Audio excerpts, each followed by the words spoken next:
Chapter 14. I must have finally fallen asleep because my dad's voice woke me early the next morning.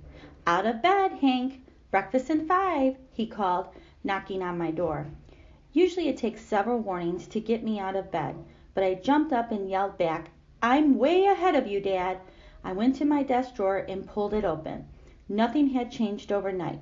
The chips and circuit boards and wires were laying there exactly as I had left them the night before.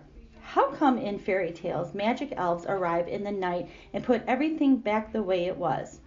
I ask you, where are those elves when a guy needs them? I imagine the punishment that would come down on me if my dad saw that mess.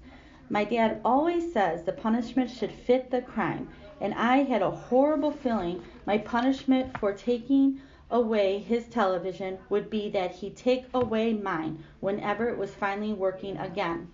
"No TV for a month," he'd say, or maybe even "no TV for a year." My head spun. I had to get that cable box fixed before he found out about it. I was safe for a while because no one in my family turns on the TV until the nighttime. But at 6:30 every night, my dad watches the nightly news followed by Hollywood Squares. I'm not too good at math, but I figured I had something like 12 hours to get our cable up and running. But how? I didn't need magic elves. I needed Frankie Townsend. If anyone could put that box back together, it was Frankie. He is a boy genius with electronic stuff. I happen to know firsthand that he's had a subscription to Popular Electronics since he was 8 years old, and he reads it too, cover to cover. I thought about my situation at breakfast. I had to find a way to apologize to Frankie that he'd accept. I need him to help me fix the cable box by the time my father plopped in his chair and flicked on the nightly news. After breakfast, I raced into my room to get my backpack, but before I left, I took out a piece of paper. "Keep out," I wrote. "Science project in progress." I don't think I spelled it too many of the words right, but it got the message across, just in case my dad or anyone else felt like snooping. I taped the sign on my door and closed it tight. I considered pointing out the sign to my dad, but I really didn't need to. My dad is a major league sign reader. All you have to do is walk down Amsterdam Avenue with him and he will read every sign he sees out loud.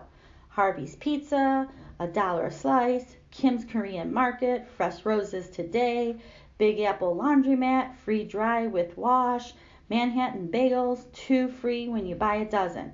His sign reading habit was great when I was a little guy and couldn't read, but now that I'm older, it's pretty annoying. And now Emily's starting to do it too.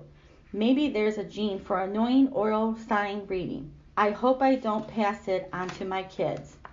"I'll meet you downstairs, Dad," I called. He was walking us to school, but I wanted to get down there early and see if I could talk to Frankie before we set out. When I got to the lobby, only Ashley and Robert were there. "Where's Frankie?" I asked. "We've got to talk. I'm going to Buzz his apartment." "Hank," Ashley said, stopping me from going back inside. "Frankie already left. He didn't want to talk with us." "He's still that mad?" I gulped. "I don't know," Ashley answered.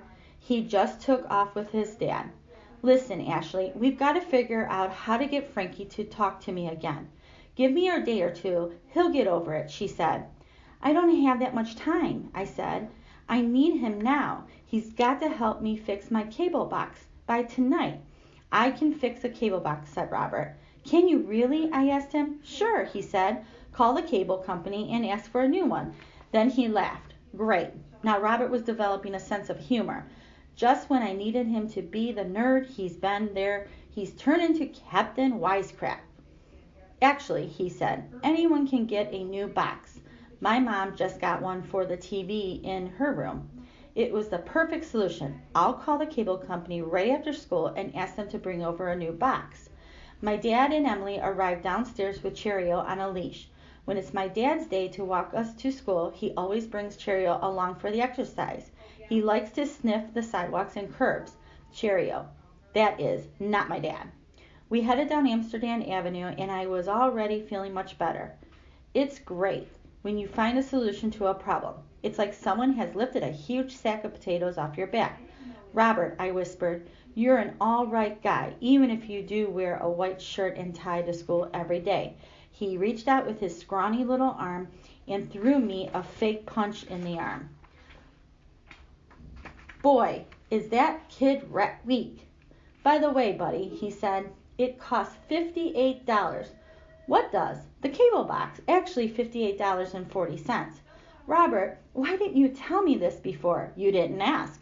But I only have $10, I said. That means I am $38.40 short. Make that $48.40 short, said Robert. In case you haven't noticed, my math isn't any better than my spelling. This was not looking good for the future of my television privileges.